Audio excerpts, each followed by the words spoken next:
അങ്ങനെ RCB ഈ പറഞ്ഞ ഹോം ഗ്രൗണ്ടിൽ ആദ്യത്തെ വിജയം നേടിയിരിക്കുകയാണ്. ശരിക്കും പറഞ്ഞാൽ RCB മത്സരിച്ചത് രാജസ്ഥാനുമായിട്ടും മാത്രമല്ല, വേറെ മറ്റു 3 കാര്യങ്ങളുമായിട്ടാണ് ഈ പറഞ്ഞ പോലെ RCB മത്സരിച്ചിരുന്നത്. അതിൽ ഒന്നാമത്തെ കാര്യം ഈ പറഞ്ഞ പോലെ ഹോം ഗ്രൗണ്ടിൽ വിജയിച്ചിട്ടില്ല ഇതുവരെ എന്നുള്ളതാണ്. അപ്പം അതിനെതിരെയാണ് RCB ഒന്ന് പോരാടിയത്.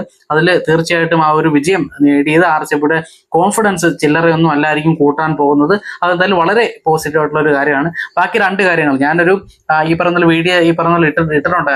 ആ വീഡിയോയിൽ നമ്മൾ പറഞ്ഞു RCB അടുത്ത മത്സരത്തിൽ തോക്കാൻ സാധ്യതയുണ്ട്. അതിന് ചില കാരണങ്ങളുണ്ട്. കാരണങ്ങൾ എന്ന് വെച്ച് കഴിഞ്ഞാൽ നിലവിലെ RCBയുടെ ഫോം ഈ പറഞ്ഞ പോലെ മോശമായിട്ടുള്ള ഫോം ആണെന്നോ, അല്ലെങ്കിൽ RCBയുടെ ഇന്ന കാര്യങ്ങൾ ഇന്ന സൈഡ് വീക്ക് ആണെന്നോ, അങ്ങനെയുള്ള റീസൺസ് വെച്ചിട്ടോ സീരിയസ് ആയിട്ടുള്ള ഒരു കാര്യങ്ങളോ ഒന്നും വെച്ചിട്ടല്ല. ഈ സീസണിലെ മത്സരങ്ങളൊക്കെ വെച്ചിട്ട് അതിനകത്ത് നടന്ന ചില ഇൻസിഡന്റുകളും ചില കണക്കുകളും ചില കാര്യങ്ങളും ഒക്കെ വെച്ച് നോക്കുമ്പോൾ RCB ഈ പറഞ്ഞ പോലെ തോൽക്കാനുള്ള സാധ്യത ഉണ്ടെന്ന് ഞാൻ പറഞ്ഞു.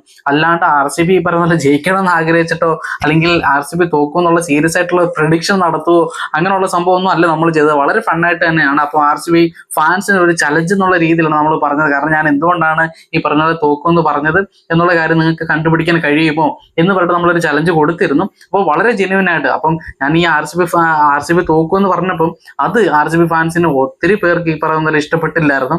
അവരത് കാര്യം പോലും അറിയാണ്ട് നമ്മളെ വളരെ മോശമായിട്ടൊക്കെ ഈ പറഞ്ഞ കമന്റ് ചെയ്യുകയും RCB ജയിക്കും എന്നൊക്കെ പറഞ്ഞിട്ട് വളരെ ഇതായിട്ടൊക്കെ കമന്റ് ചെയ്യുകയൊക്കെ ചെയ്തു. പക്ഷെ വളരെ ജെന്യുവൻ ആയിട്ട് ഈ പറഞ്ഞ കൃത്യമായിട്ട് എനിക്ക് ശരിക്കും പറഞ്ഞാൽ RCB ഫാൻസ് ഇതാണ് ജെന്യുവൻ ആയിട്ടുള്ള ഒരു RCB ഫാൻ എന്ന് എനിക്ക് തോന്നിയ ചില ആളുകളുടെ കമന്റ്സ് എന്തായാലും നമുക്കൊന്ന് നോക്കാം. അപ്പൊ ഞാൻ ഈ ചലഞ്ച് കൊടുത്തിരുന്നല്ലോ, നിങ്ങൾ പറയൂ എന്ത് റീസൺ കൊണ്ടാണ് RCB തോക്കുമെന്ന് ഞാൻ പറഞ്ഞത്. ഇതിനു മുമ്പുള്ള RCBയുടെ മത്സരങ്ങൾ എടുത്ത് നോക്കിയാൽ നിങ്ങൾക്ക് അത് മനസ്സിലാകും എന്നുള്ളൊരു ക്ലൂ ഒക്കെ ഞാൻ കൊടുത്തിരുന്നു. സത്യം പറഞ്ഞ് ഞാൻ ചിന്തിച്ച ഒരു കാര്യം എന്താണെന്ന് വെച്ചാൽ 2 കാര്യങ്ങളാണ്. ഒന്ന്, ഹോം ഗ്രൗണ്ടിൽ RCB തോൽക്കുന്നു. മറ്റൊന്ന് ഞാൻ ചിന്തിച്ച ഒരു കാര്യം, ഒരു RCB ഫാൻ ഇതുപോലെ കമന്റ് ചെയ്തിട്ടുണ്ട്. ഇൻസ്റ്റാഗ്രാമിൽ ഇട്ട വീഡിയോയ്ക്ക് താഴെയാണ് അദ്ദേഹം കമന്റ് ചെയ്ത്. ആ കമന്റ് ഇങ്ങനെയാണ്, ഞാനിത് നിങ്ങളെ കാണിക്കാം. ചേട്ടൻ ഉദ്ദേശിച്ചത് RCB ഒരു കളി ജയിക്കുന്നു, അടുത്ത കളി തോൽക്കുന്നു, ഇത് തുടരെ നടന്നുകൊണ്ടിരിക്കുന്നു, ഇതല്ലേ ഞാൻ ഉദ്ദേശിച്ചതാണ് ചോദിച്ചത്. സത്യത്തിൽ ഞാൻ ഇത് തന്നെയാണ് ഉദ്ദേശിച്ചത്.